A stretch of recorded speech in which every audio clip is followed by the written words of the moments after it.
সরকারি আইন করে দুর্নীতিবাজ দমন করা সম্ভব নয় জনগণের সমর্থন ছাড়া।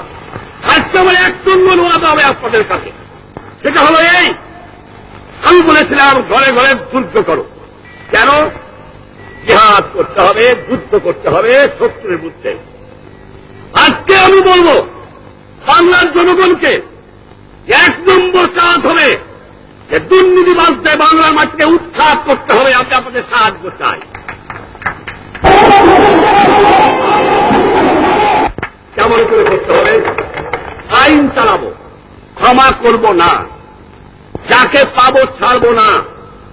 একটা কথা আপনাদের করতে হবে, জনগণে এমন গণ আন্দোলন করতে হবে, আমি গ্রামে গ্রামে নামবো, এমন আন্দোলন করতে হবে যে ঘুষখোর, সে দুর্নীতিবাজ, যে মুনাফাখোর, সে আমার বিদেশে চালান দেয়, তার এই সামাজিক বয়কট করতে হবে।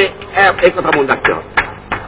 গ্রামে গ্রামে দেখাতে হবে ওই চোর, ওই ব্ল্যাক মার্কেটিয়ার, ওই ঘুষখোর ভয় নাই, কোন ভয় নাই, আমি আছি ইনশাআল্লাহ। আপনার অত্যাচার করতে দেব না, কিন্তু আপনাদের গ্রামে গ্রামে আন্দোলন করে পারেকে ছাত্র ভাইরা পারে, পারেকে যুবক ভাইরা পারে, পারেকে বুদ্ধিজীবী পারে, পারেকে জনগণ পারে, ঘরে ঘরে আপনাদের যুদ্ধ করতে হবে।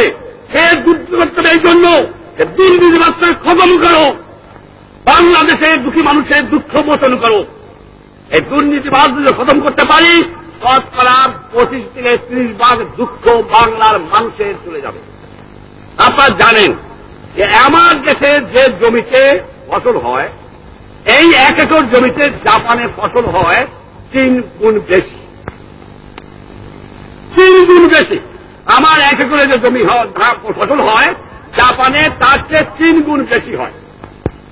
কিন্তু আমার জমি দুনিয়ার সেরা জমি, আমি কেন সেই জমিতে ডাবল ফসল করতে পারবো না, দ্বিগুণ করতে পারবো না? আমি যদি দ্বিগুণ করতে পারি তাহলে আমাকে খাদ্য কিনতে হবে না, ভিক্ষা করতে হবে না। ভাইয়েরা আমার, বোনেরা আমার, ভিক্ষুকের জাতের ইজ্জত নাই। আপনারা যখন একটা লোককে ভিক্ষা দেন 1 টাকা কি 8 আনা, তার থেকে কিভাবে চান? ওটা ভিক্ষুক, যা ওটা নিয়ে 8 আনা পয়সা। একটা জাতি যখন ভিক্ষুক হয়, মানুষের কজন হাত পাতে, আমাদের খাবার দাও, আমাদের টাকা দাও, সেই জাতের ইজ্জত থাকতে পারে না। আমি সেই ভিক্ষুকের জাতের নেতা থাকতে চাই না। আমি চাই বাংলাদেশের প্রত্যেকটা কৃষক ভাইদের কাছে, যারা সত্যিকারের কাজ করে, যারা প্যান্ট পরা, কাপড় পরা ভদ্রলোক, তাদেরও চাই জমিতে যেতে হবে, ডাবল ফসল করবো। প্রতিজ্ঞা করবো আজকের থেকে, ওই শহীদদের কথা স্মরণ করে ডাবল ফসল করতে হবে। যদি ডাবল ফসল করতে পারি, আমাদের অভাব ইনশাআল্লাহ হবে না, ভিক্ষুকের যে হাত পাচ্ছে আমাদের হবে না।